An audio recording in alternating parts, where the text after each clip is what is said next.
오늘 우리에게 주신 하나님의 말씀은 구약성경 에스라 9장 5절부터 15절까지의 말씀입니다.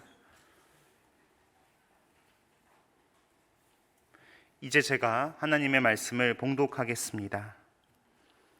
저녁 제사를 드릴 때에 내가 근심 중에 일어나서 속옷과 겉옷을 찢은 채 무릎을 꿇고 나의 하나님 여호와를 향하여 손을 들고 말하기를, 나의 하나님이여, 내가 부끄럽고 낯이 뜨거워서 감히 나의 하나님을 향하여 얼굴을 들지 못하오니, 이는 우리 죄악이 많아 정수리에 넘치고 우리의 허물이 커서 하늘에 미침이니이다.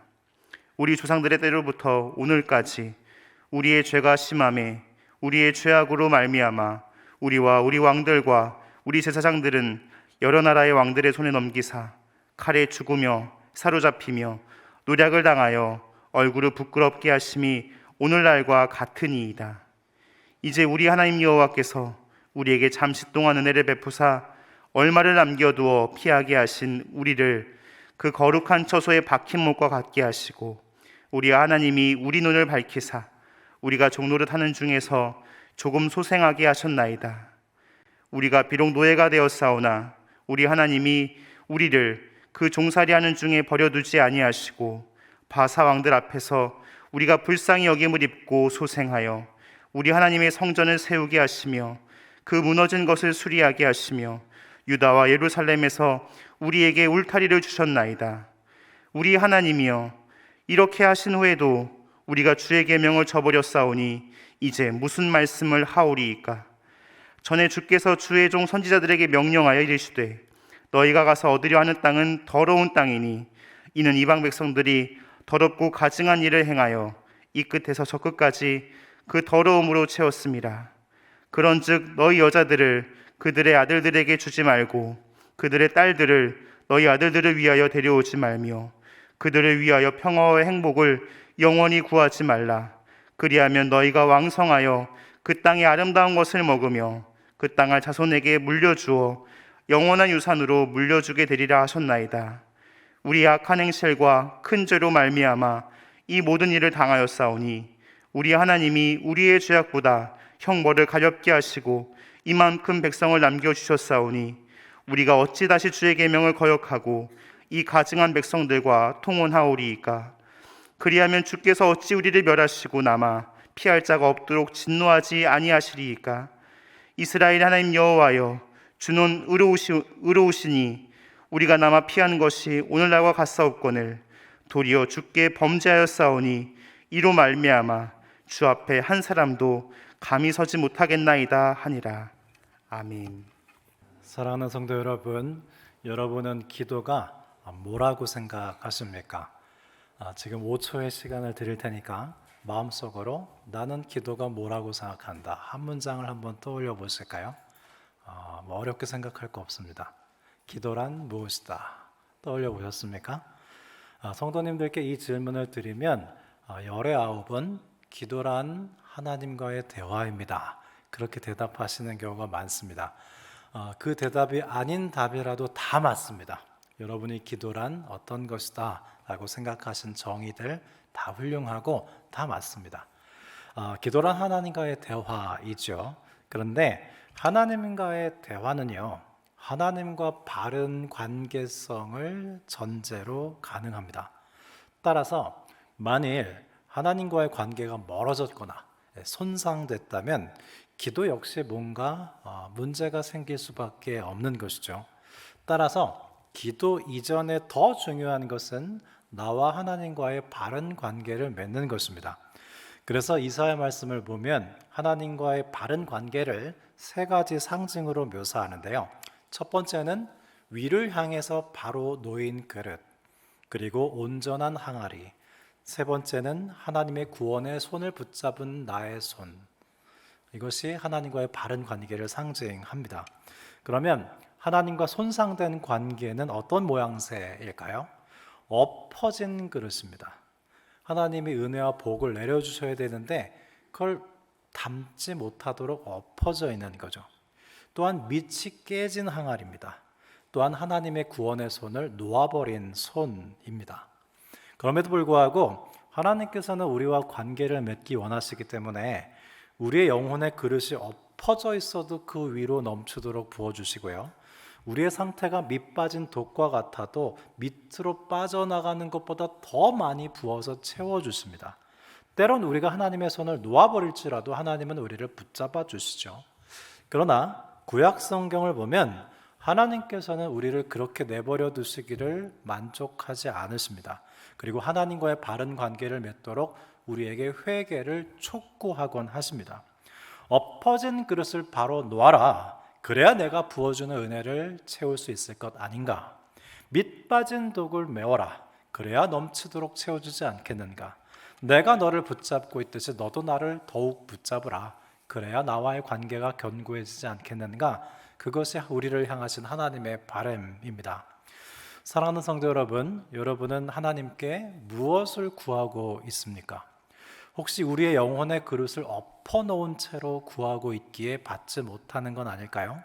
아니면 하나님께서 은혜를 부어주시는 족족 그 은혜가 새어나가도록 밑이 빠진 독과 같은 삶을 살고 있지는 않습니까? 정작 나는 하나님의 손을 붙잡지 않고 하나님께서만 나를 붙잡아 달라고 바라고 있지는 않습니까? 만약 그렇다면 하나님께서는 우리가 하나님과의 바른 관계로 돌아오도록 촉구하실 겁니다. 그것이 바로 회개예요. 인생의 도상에서 아버지께 돌아가는 회개가 가장 빠른 지름길입니다.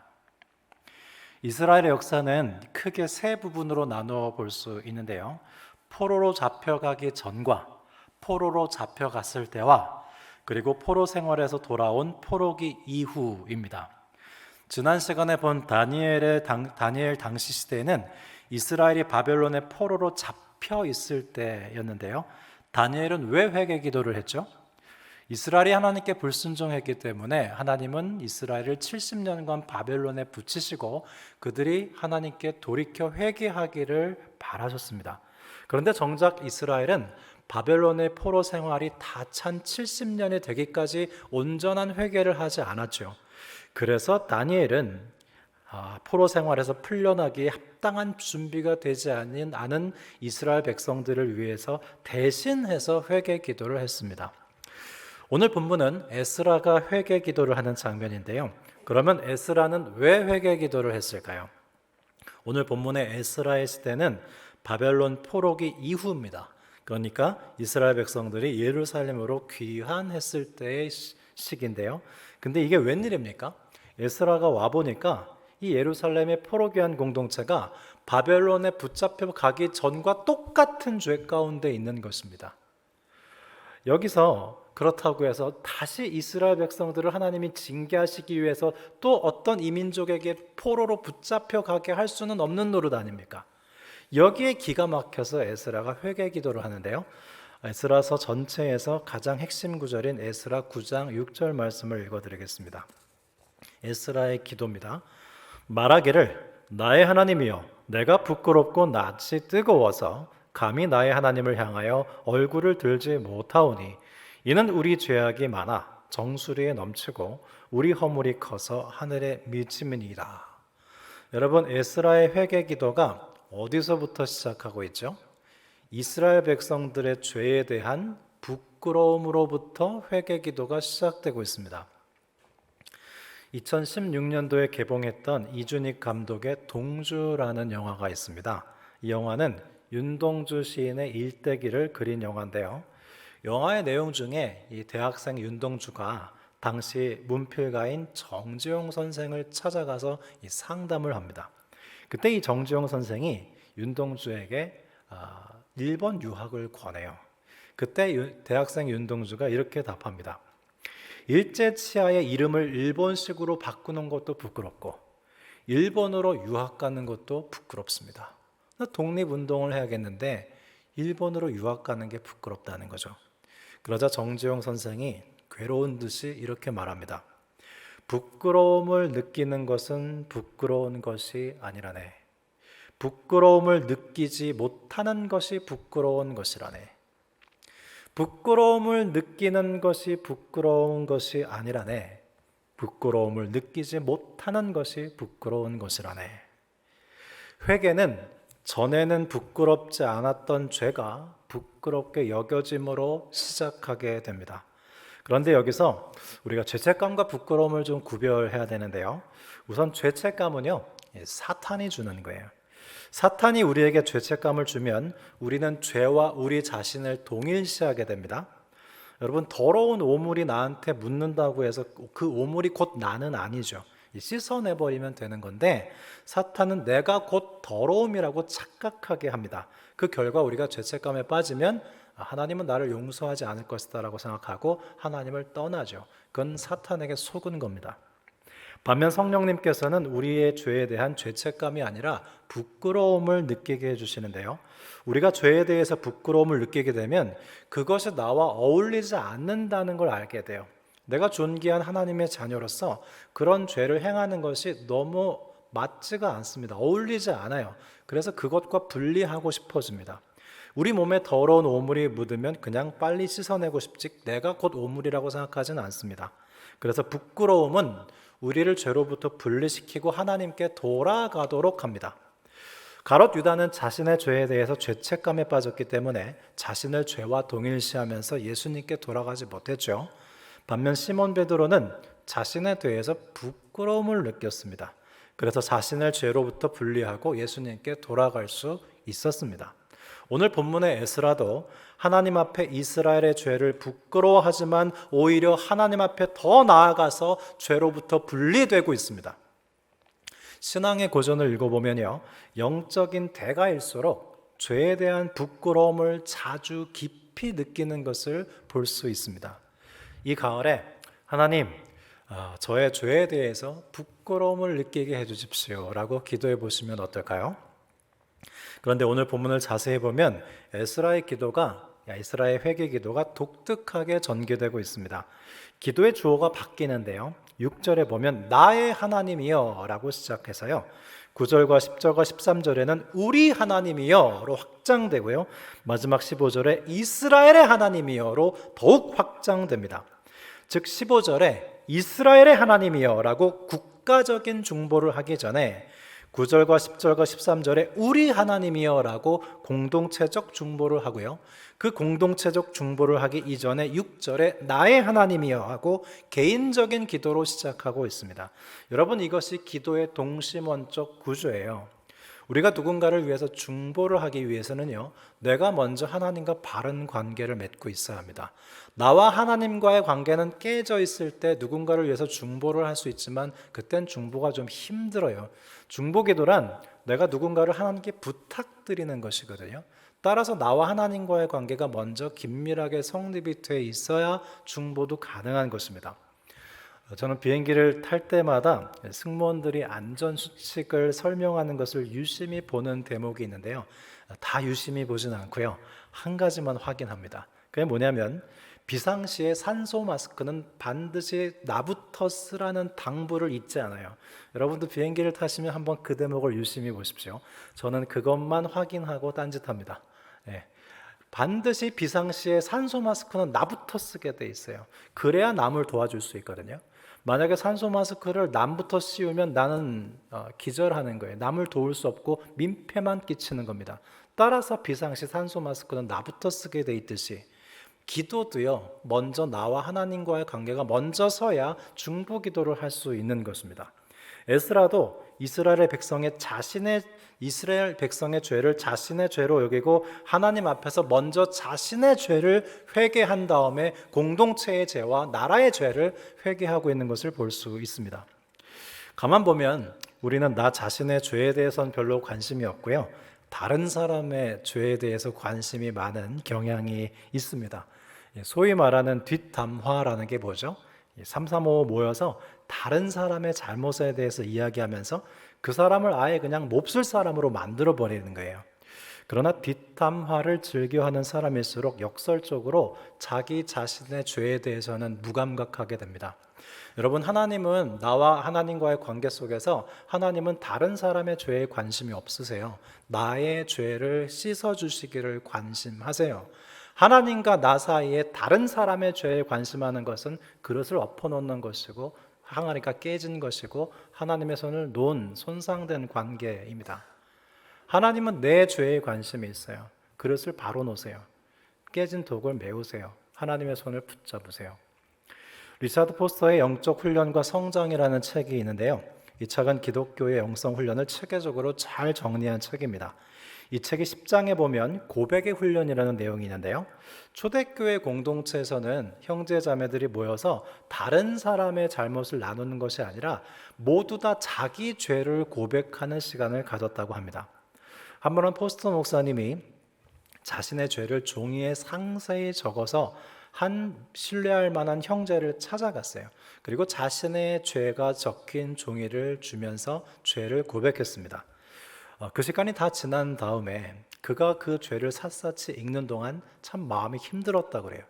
그 시간이 끝나고 그 종이를 가방에 넣고 나가려고 하는 순간 그 살이 깊은 형제는 포스터 목사님의 손을 부드럽게 잡더니 그 죄 목록에 적힌 종이를 가져가서 갈갈이 찢어서 휴지통에 버렸습니다. 그때 심정을 포스터 목사님은 다음과 같이 기록하고 있는데요. 그 순간 나의 죄는 동이 서에서 먼 것 같이 멀리 사라졌다 그랬어요. 여러분, 죄는요 덮어두면 힘이 세집니다. 그러나 죄를 고백하고 드러내면 죄는 힘을 잃어버려요. 여호수아 17장 12절 말씀입니다. 그러나 므낫세 자손이 그 성읍들의 주민을 쫓아내지 못하매 가나안 족속이 결심하고 그 땅에 거주하였더니 그랬어요. 여호수아서에 보면 이스라엘 백성들이 가나안 땅을 점령하고 정착하려고 하는데요. 반드시 그 땅에서 가나안 사람들을 쫓아내야 했습니다. 그래야 우상 숭배를 하지 않을 수 있었는데, 그러나 므낫세 지파 자손들이 가나안 주민들을 쫓아내지 못했어요. 그러자 가나안 족속들이 어떻게 반응했는지 아십니까? 이 사람들은 우리를 끝까지 쫓아낼 의사가 없구나.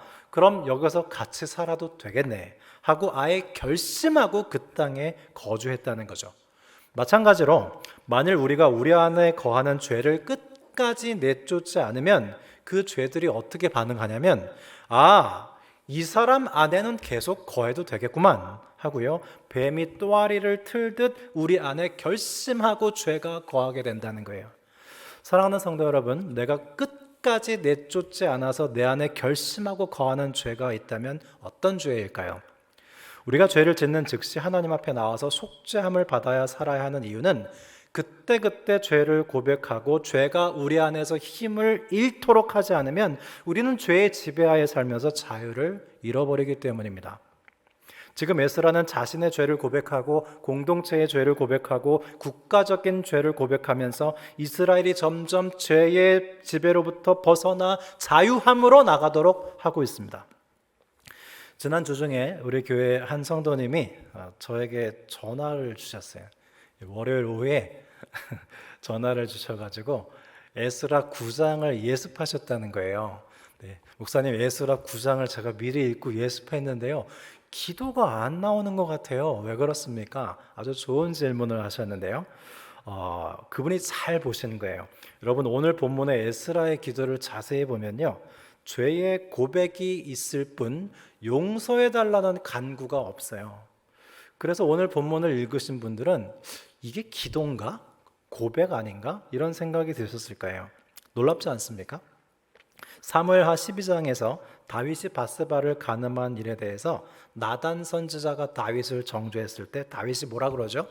사무엘하 12장 13절에 다윗은 내가 여호와께 죄를 범하였노라. 끝입니다. 그게 전부예요. 마찬가지로 오늘 본문의 에스라도요, 하나님께 우리 이스라엘이 죄를 범했습니다 라고 고백하는 것이 에스라 9장의 전부입니다. 왜 그랬을까요? 성경에 등장하는 인물들의 기도를 자세히 보면 하나님께 무엇을 달라고 구하기 전에 자신의 처한 상황을 있는 그대로 말씀드리는 기도를 아주 많이 한다는 걸 알 수 있어요. 대표적인 예가 예수님께서 오병이어의 기적을 일으키실 때에 제자들이 뭐라고 하죠? 예수님, 큰 무리가 있습니다. 우리에게는 빵 5개와 물고기 2개밖에 없습니다. 끝이에요. 뭘 어떻게 해달라는 지시를 예수님께 하지 않습니다.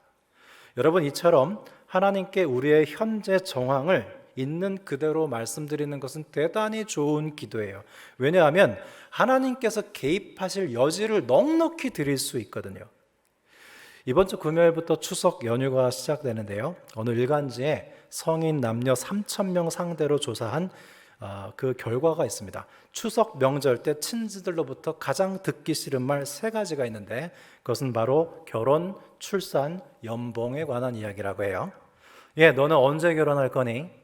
결혼했어요? 언제 아이 낳을 거니? 그리고 연봉은 얼마니?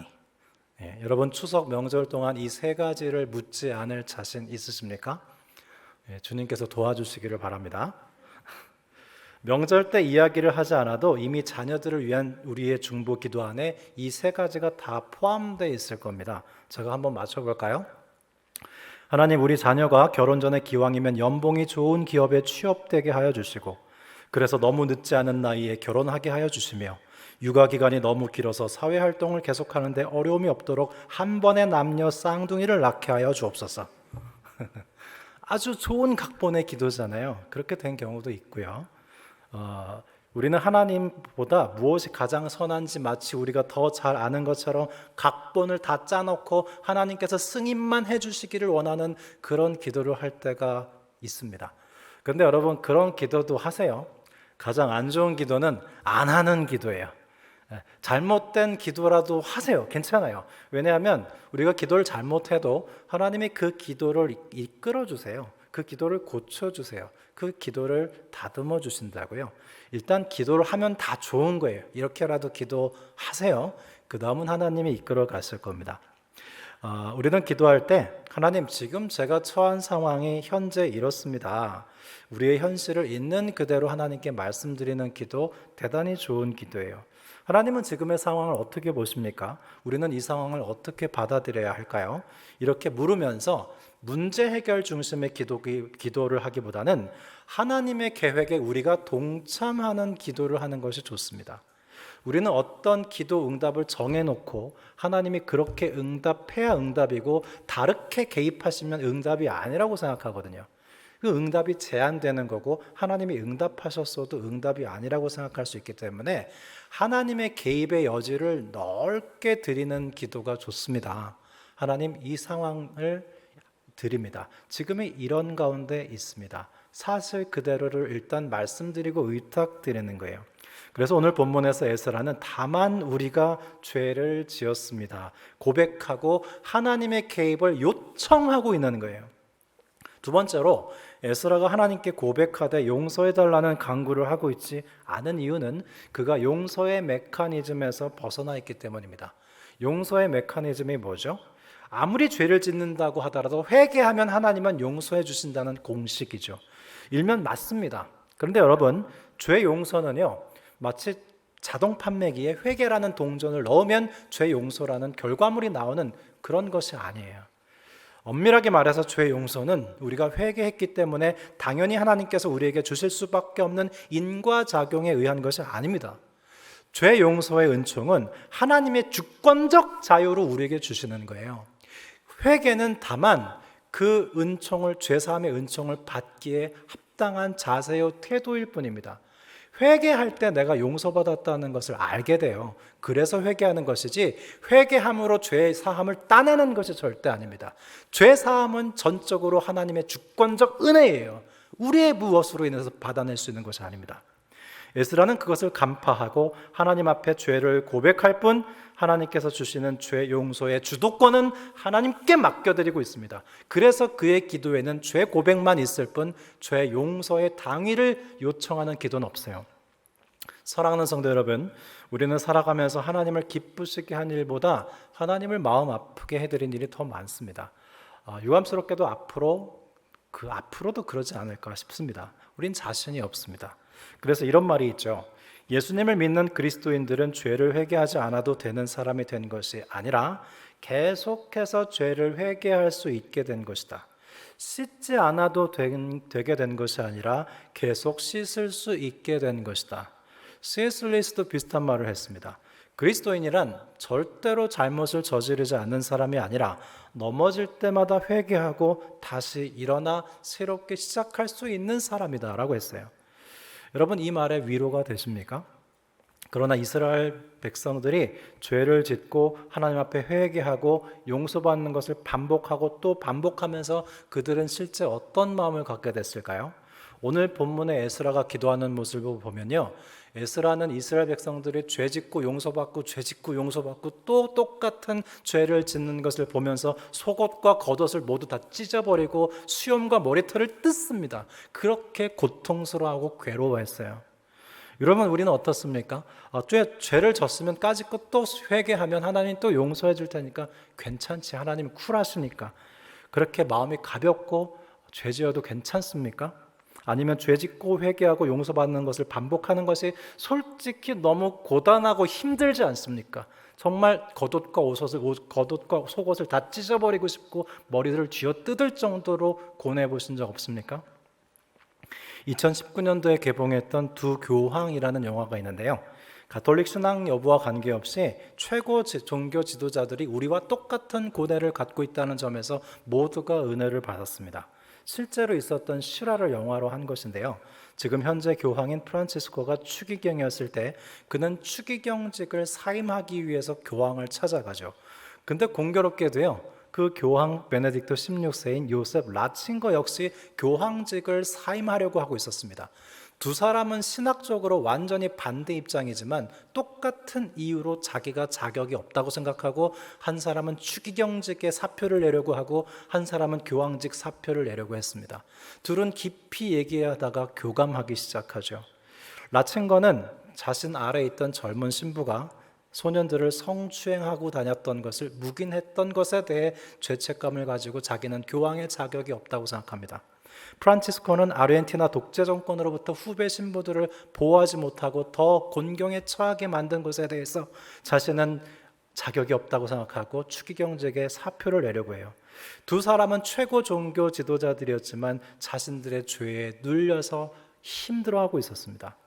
두 사람은 피자를 먹다 돌연 하나님의 은혜를 받고 서로 죄를 고백하죠.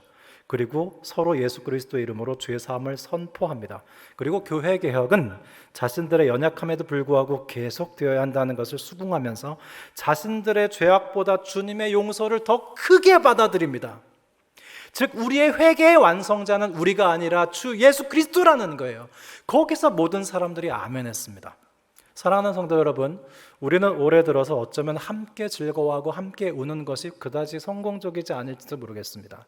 죄 용서 시리즈를 7주 동안 말씀을 들었지만 나는 여전히 누군가를 미워하고 용서하지 못하죠.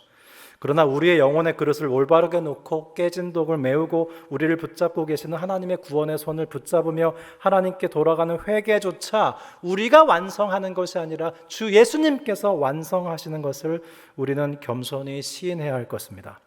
오늘 본문의 에스라처럼 다만 죄를 고백하고 하나님의 개입을 요청하고 하나님께 죄사함의 은총의 주도권을 내어 맡기십시다. 다니엘의 기도의 결론은 하나님의 긍휼이 우리의 소망이라고 했죠.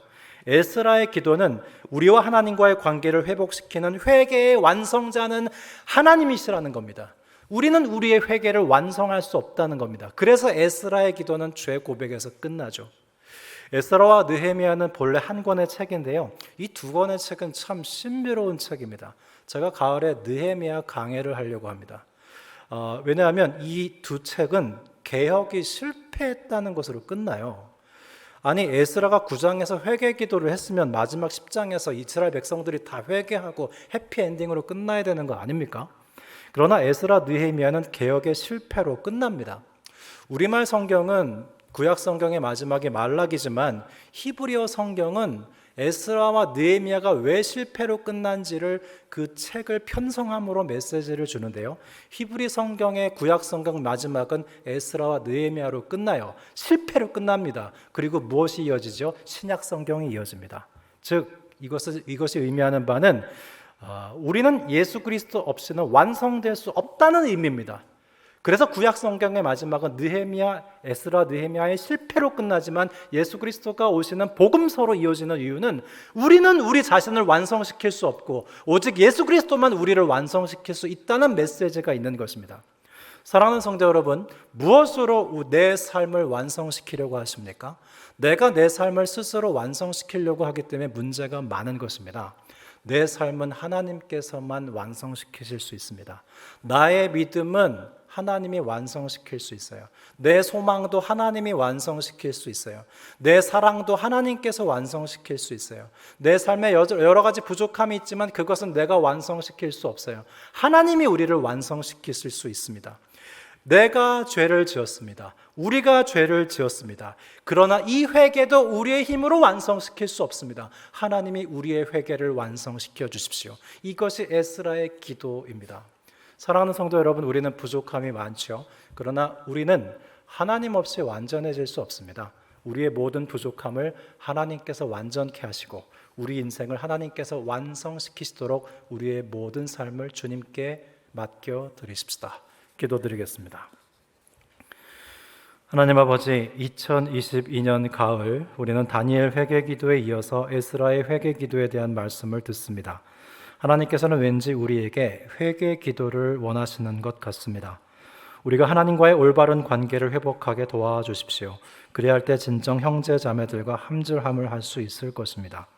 그조차 우리의 힘으로 할 수 없음을 고백하오니 하나님께서 개입하시고 주관하셔서 다시금 우리의 영혼의 그릇을 바르게 놓고 깨진 독을 메우고 하나님의 손을 붙잡아 하나님께서 우리에게 최선의 일을 행하시는 것을 받아들이게 도와주옵소서. 우리의 인생의 완성자 되시는 주 예수 그리스도 이름으로 기도드립니다. 아멘.